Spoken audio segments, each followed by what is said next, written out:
little message just to introduce him. Todd Williams is on staff with Crew Fenway. He's married to the lovely Pebble Williams, who's also on staff with Crew Fenway. And he is the father of two rambunctious kids. And he is here just to share a little bit about his life, share a little bit about some things that we can be thinking about this coming week. Everybody, Todd Williams. Awesome. Thanks, Melinda. Wow, that was so good. So, happy Memorial Day, everyone. Normally when you say that, it means like you got out of something, you got a day off, you got a break. Today, it's probably just like every other day. But it could be worse, right? So any rate, so I want to talk tonight. Normally what we do in this time, there'll be some variation, but typically we'll have a brief kind of talk and then we'll get to discuss more in smaller groups. And so I'll be doing that tonight. And so for those of you who don't know me, I'm crew staff, been here a long time. My wife and I work together, Pebble, some of you know her. But if you've known me at all, you know I have a lot of problems. And I read recently that a lot of people who are speaking, they want to say something impressive, but what they really need to do is be vulnerable. And so here you go. Here's one of my problems. All right. One of my problems is donuts. So I don't like have a relationship with donuts. I do. It's just a complicated relationship, right? It's kind of a love-hate relationship. And I think it started when I was in high school. So my junior year of high school, I remember my parents had to leave town for something. And so they left me to kind of fend for myself. I'm on my own for meals, and they gave me some cash to buy food with. And I remember thinking, okay, so if I spend, like if I go buy as cheap as I can on food, that means I can spend this money for something else, right? That's what I was thinking, right? And so I ran through all the cheapest possibilities I could come up with. And the best option I came up with was a place called Dixie Cream. And so Dixie Cream, as the name might imply, is a bakery, a local bakery in my hometown that makes homemade donuts every day. And they're delicious. But the reason this made my cheapest option list was that every day around 4 o'clock, just before they close, instead of like throwing out the extra donuts, they sell them for real cheap. And so you can get 2 dozen donuts that were made that morning for $2. And so I'm like, perfect. This is what I'm going to do. And so after school, I swing by Dixie Cream and I bought 2 dozen blueberry cake donuts, right? And so I head home, and that night for dinner, I had donuts. I mean, just donuts. I had 8 donuts for dinner. And, they were delicious until the moment I finished the 8th donut. And then it was just awful. I was so nauseous. It was years before I could make eye contact with a donut again without feeling sick, And so fast forward several years until this January 2020. And so most campuses, like most freshmen start in the fall semester, right? That's when most of you come in. But a lot of campuses have a smaller group of students that they welcome in the spring as well. And so Boston University, when they bring in freshmen in the spring semester, they all start for the most part in the College of General Studies. And so we were thinking, it'd be nice to like welcome them and just let them feel loved, And so how do you make someone you've never met before feel welcomed and loved? Well, you give them free donuts, right? That's just what you do. And so we set this up, and I'm on my way there, and I decided, I'm walking into a tricky situation because there's donuts, right? And I know my thing with donuts. And so I have this talk with myself, this pep talk, right? And so it goes something like this, hey, Todd, it's going to be donuts here, and you like the taste of donuts, but you hate how you feel after you eat donuts. And so, just don't eat the donuts, right? Give out the donuts and then don't eat them and walk away. Like you're going to be glad you made that decision, And it was a great game plan. But I had a really fatal flaw in my plan. And the fatal flaw was I hadn't eaten anything that day. And so I'm starving. And so it's going pretty well. We're almost done. We're giving out donuts. And then it's like we're cleaning up, like it's over. We're not giving out anymore. And there's like a handful of donuts left, and we're just going to throw them away. And before I knew what happened, there's an entire Boston cream donut inside me, and I'm like, oh, I did it. And so I kind of left in shame and feeling a little nauseous, And it wasn't that I didn't have a good game plan or a great pep talk but it's that I was hungry. Right. And that's really what I want to say is that's a lot like our life sometimes, right? That we're aware. It's not that we're not aware. It's not that we don't have a plan sometimes. But the real problem is we're hungry, and that even if we know better, we can stuff ourselves with things we know they're not going to satisfy us. But tonight I want to take a look at a brief story in the life of Jesus. And in this story, Jesus is actually really physically hungry. He's very hungry, but he's able to make some great choices because he's so satisfied by his Father's love that he really doesn't have an appetite for things that would otherwise be very tempting. Okay, and so I'm going to have Nicole Aziz from Northeastern University is actually going to read this passage for us. So. Right, this is Matthew 3:16 through 4:11. After his baptism, as Jesus came up out of the water, the heavens were opened, and he saw the Spirit of God descending like a dove and settling on him. And a voice from heaven said, "This is my dearly loved Son, who brings me great joy." Then Jesus was led by the Spirit into the wilderness to be tempted there by the devil. For 40 days and 40 nights he fasted and became very hungry. During that time, the devil came and said to him, "If you're the Son of God, tell these stones to become loaves of bread." But Jesus told him, "No, the scriptures say people do not live by bread alone, but by every word that comes from the mouth of God." Then the devil took him to the holy city, Jerusalem, to the highest point of the temple, and said, "If you're the Son of God, jump off. For the scripture says he will order his angels to protect you, and they will hold you up with their hands so you won't even hurt your foot on a stone." Jesus responded, "The scriptures also say you must not test the Lord your God." Next, the devil took him to the peak of a very high mountain and showed him all the kingdoms of the world and their glory. "I will give it all to you," he said, "if you will kneel down and worship me."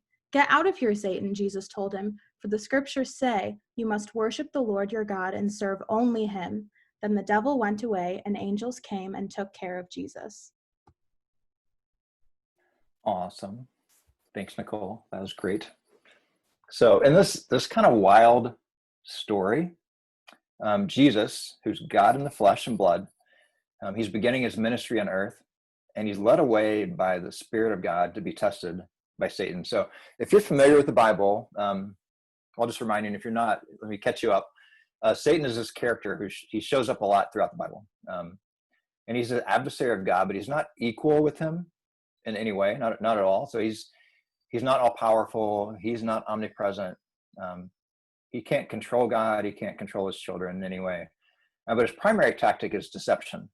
And so he twists truths around in hopes of getting us to doubt God, to turn our trust away from God and trust ourselves. And really, if we choose to believe him, he can persuade us to make some decisions that can be kind of ruinous for us. They can hurt us. They can destroy relationships. They can hurt a relationship with God. But it's only by deception. And so Jesus says in another place, like Satan's desire is to steal and to kill and to destroy. And the main way he does that is through deceiving people or trying to. And so in this story, that's what he's trying to do with Jesus. And he does this by offering Jesus, let's call them 3 donuts. All right. Just to work with my issues. So the donuts, one way to remember them is the donuts of pleasure, the donut of praise, and the donut of power. So donut of pleasure, of praise, and of power. Okay. So first donut of pleasure. So in some contexts, you might call this even, you might even call it entertainment kind of thing. And so here's kind of what Satan was saying to him. He says, like, if you're really the Son of God, why don't you use your power to help yourself? You're hungry, so make some bread, poof, you'll be satisfied. But Jesus, he knew it was a trick. He knew it was an attempt to turn him from focusing his focus from trusting God to self-reliance, to think about and to think that life was really about pleasure, right? But so notice in this time, as he does in every time, he quotes the Bible to counter deception. He quotes what is true. And Jesus, in essence, he says this, true life, it doesn't come from food. True life comes from what God says. And so that's a really important line. We'll come back to that a little bit later. But I wonder for you guys, what's the donut of pleasure look like for you? Where are you tempted to look for life and pleasure or entertainment?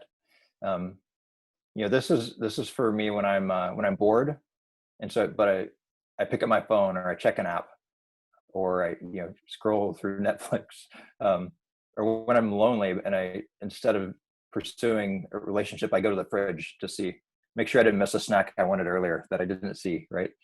So it's not things that are like evil, but they're things that they're not really going to give life, right? And they're not really going to satisfy. And so I think we'll post a question in the chat, but if you could answer in the chat, like what are some go-to pleasure donuts that tempt you or distract you from what you really need? So let's see what you got.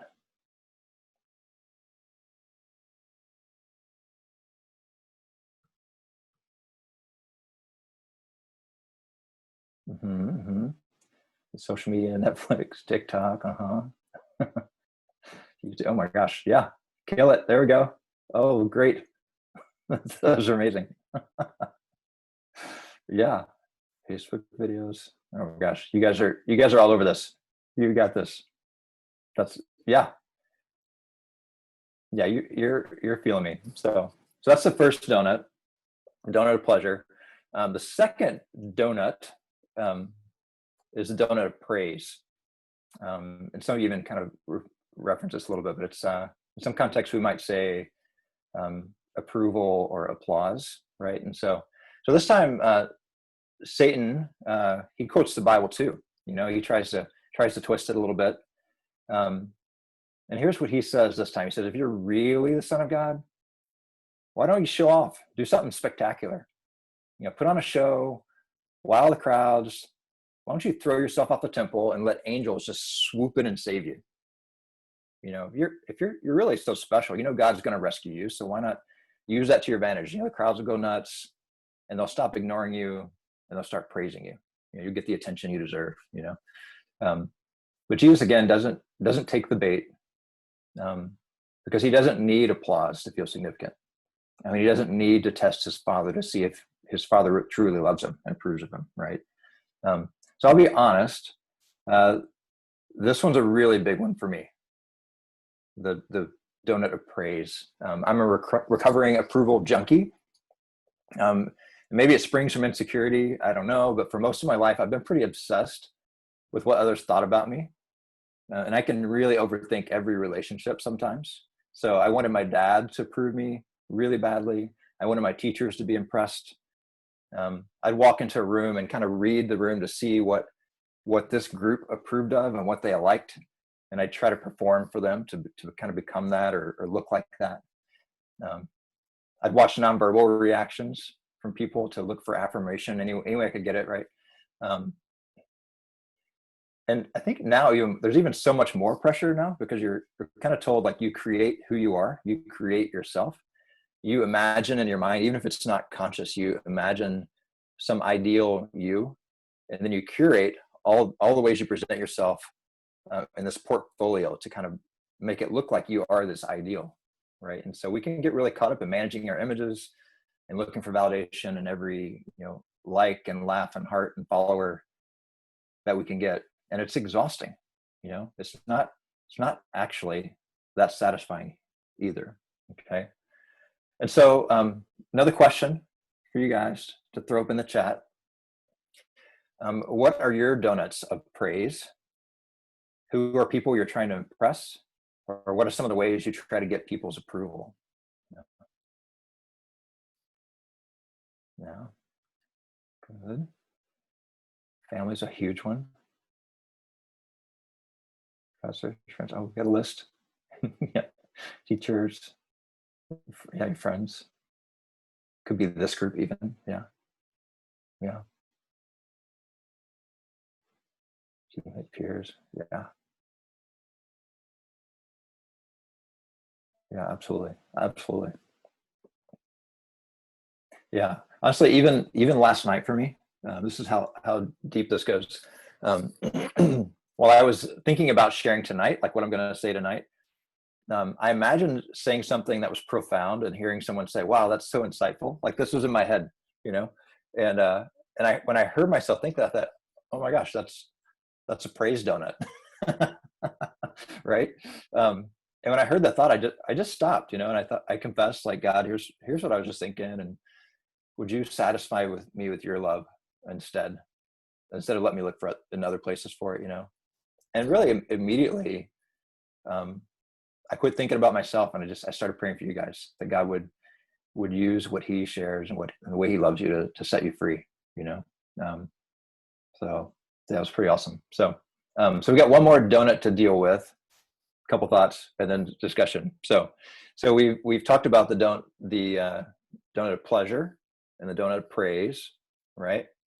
The third donut is the donut of power. So, and in some contexts, you might say like success or control, like it could play out that way too. And this one is a little bit different in the way it goes in the story. Satan doesn't seem to be saying, if you're so special, prove it, like he did in the other ones. But he tries something else. He shows Jesus all the kingdoms of the world and all their glory. Like it just throws it all before him all at once. And he knows that all of this one day will be ruled without question by Jesus. It's going to happen. But before it happens, there's going to be a lot of pain. Jesus is planning to take on all the sins of the whole world on his shoulders, including ours. And he's going to die a gruesome death. And Satan is, I think, saying, why don't you just get the same end by a different means? You know, if you serve God, you're going to have to suffer, but you could serve me now and we'll skip all that, right? You still get everything, but it doesn't have to cost you so much. And so Jesus, like every other time, counters deception with truth. And and even though all the power was really his, he didn't grasp at it. And he essentially says, I only serve God, no matter what the cost is. And I want him more than I want to control what happens to me. The means or how we do something is as important as the goal itself, right? And this one can be a lot more subtle, I think. Maybe you want to nail an exam or an assignment, and you're afraid you actually won't, and so you're tempted to bend the rules just a little bit, right, to get the grade that you want, or maybe you really want to get into a certain program, a certain job, and you're afraid you're not going to make the cut, and so you might exaggerate your accomplishments just a smidge, to maybe give you an edge. Or maybe you actually let someone down and you're afraid if they really knew why, it would cost you. So you just kind of make up an excuse. It's not a complete fabrication, but you're blaming the excuse instead of owning it, right? You're kind of trying to get the same end by changing the means. So one more chat time here. What does a power donut look like for you? This time, I'm not going to ask you to type in the chat how you cheated or lied or cut corners. I'm not asking that. But what are some accomplishments that are important to you? What are some goals that you have? Maybe what are you hoping to achieve? So what are some of those things that are on your mind that you think about? So.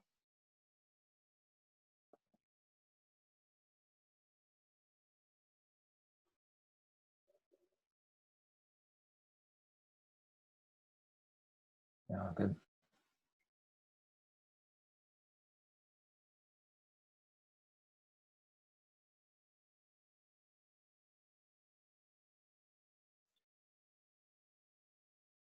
Yeah, these are great. These are not the goals aren't bad things. but because they're goals of yours, the temptation might be there as well to cut corners to get them right. And so, yeah, we're tempted to consume things like pleasure and praise and power, hoping it's going to fulfill us, right? Instead of going to the one who is the source and the giver of true satisfaction, of true fulfillment. And so, one reason, though, that Jesus didn't give in to any of these temptations is that he was already satisfied. His stomach was empty, but he was already full in much deeper ways, right? So, do you remember what at the very beginning of what Nicole read? What happened right after Jesus was baptized? So between he was being baptized and the temptation beginning, there's this interesting scene where like the whole Trinity shows up in one scene. The Father, Son, and Spirit. This holy friend of mine calls it this holy hurricane of love. They're all there, and they're all there as one. It says the heavens burst open and the Holy Spirit came down. It descended on Jesus like a dove. And then the God the Father was so full of love, he burst out audibly. And he just can't contain himself. And he says, "This is my dearly loved Son, who brings me great joy." So it's true. Jesus could have temporarily subdued hunger. Now, he could have immediately demanded the praise he deserved, and he could have absolutely reigned over every kingdom on the planet without delay, but he didn't need to. He was already more satisfied than any of those things could have offered him because of how much he knew God loved him, how much he approved of him already. There are, let me geek out with you for a moment, a little Bible geek out. You know how in movies, oftentimes, a producer will put in what they call Easter eggs. And so they're you won't see it the first time you see the movie, but if you keep watching it, you'll see there's little shout outs in the movie. So if you're watching a Pixar or a Marvel movie, they're pretty famous for this. Like there'll be a character from another movie sitting in the corner, or a throwback to another scene in another movie. They do that in books too. And they're kind of just shout outs to other scenes. The Bible's full of this. And you could call them Easter eggs, I guess, and they kind of can be like echoes. Like this happens in a story, but then something really similar happens 1,000 years later, and it's supposed to remind us of that. And if you miss it the first time, it's not the end of the world. There's still meaning in the passage, but when you see them, it's kind of an indication to kind of a deeper level of meaning of what's going on there. And this passage is full of them. There's lots of illustrations or lots of allusions in here to what Adam couldn't do, Jesus was doing.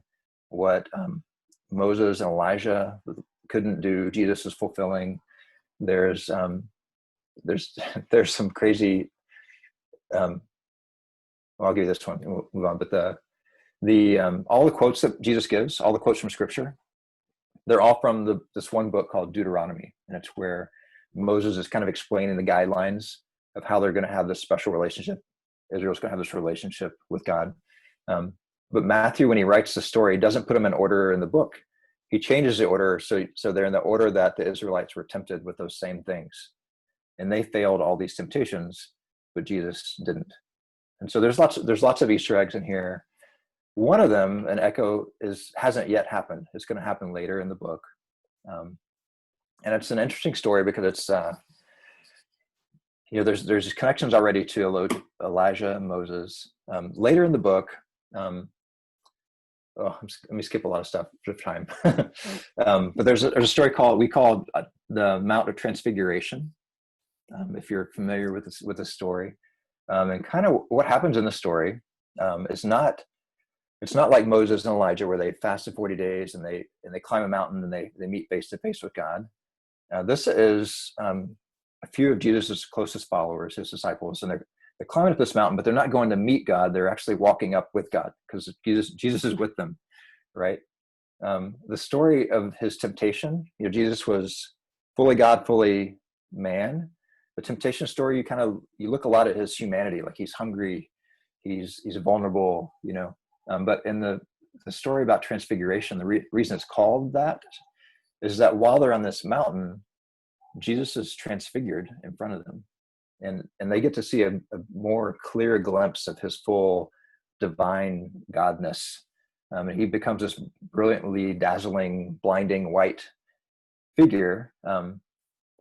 And Moses and Elijah, they're not just alluded to, like they show up like alive and talking in this scene. It's a crazy scene. And the followers of Jesus they're befuddled. They're like on the ground, covering their eyes, talking gibberish that doesn't make any sense. But in the scene, God the Father does the same thing he did in the scene we read. He's so overwhelmed with love and joy for his son that he burst out audibly. And he says the exact same line. He says, "This is my dearly loved son who brings me great joy." But this time he adds one more phrase. He says, "Listen to him. Listen to him." Remember when Jesus said before, people don't live by bread alone, but by every word that comes from the mouth of God. So what words come from the mouth of God? What's God saying? What is Jesus saying that gives us true life? And what will we hear if we listen to Jesus? Well, I think there's in a lot of ways, in a million ways, Jesus is saying to us, "I love you." And he wants us to experience his love and experience it deeply. Not only did he say it, but he laid down his rights, he laid down his power, he laid down his privilege, and he laid down his life itself to prove it. And he wants you to be completely satisfied so you don't have to settle for donuts of pleasure. And because of what Jesus has done, he already approves of you. And you don't have to, you can be completely free from performing for the approval of others, because you already have God's approval. And you don't have to fear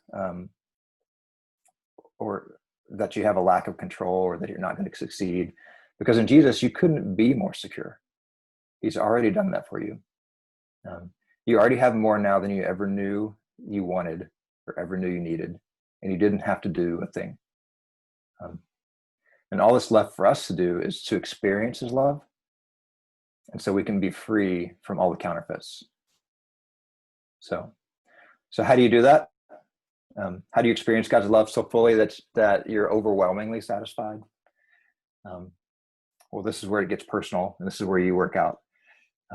What does that look like for you?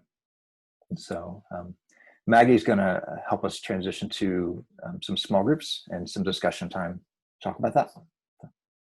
Thank you, Todd, for that great message. Before I even knew where you were going with that, I kept thinking of that day when we were in CGS. We got those donuts. You brought all of them, and I was like, "Where is he going with this? And you took it a total different direction, which was great. And the whole time I was like, we really did outshow that student government. No offense to anyone on SGO, but it was a donut match for a little bit. So that was funny. It was crew versus and we all came together at the end of the day. We shared our donuts. We'll have to say crew has some better donuts now. We had coffee too.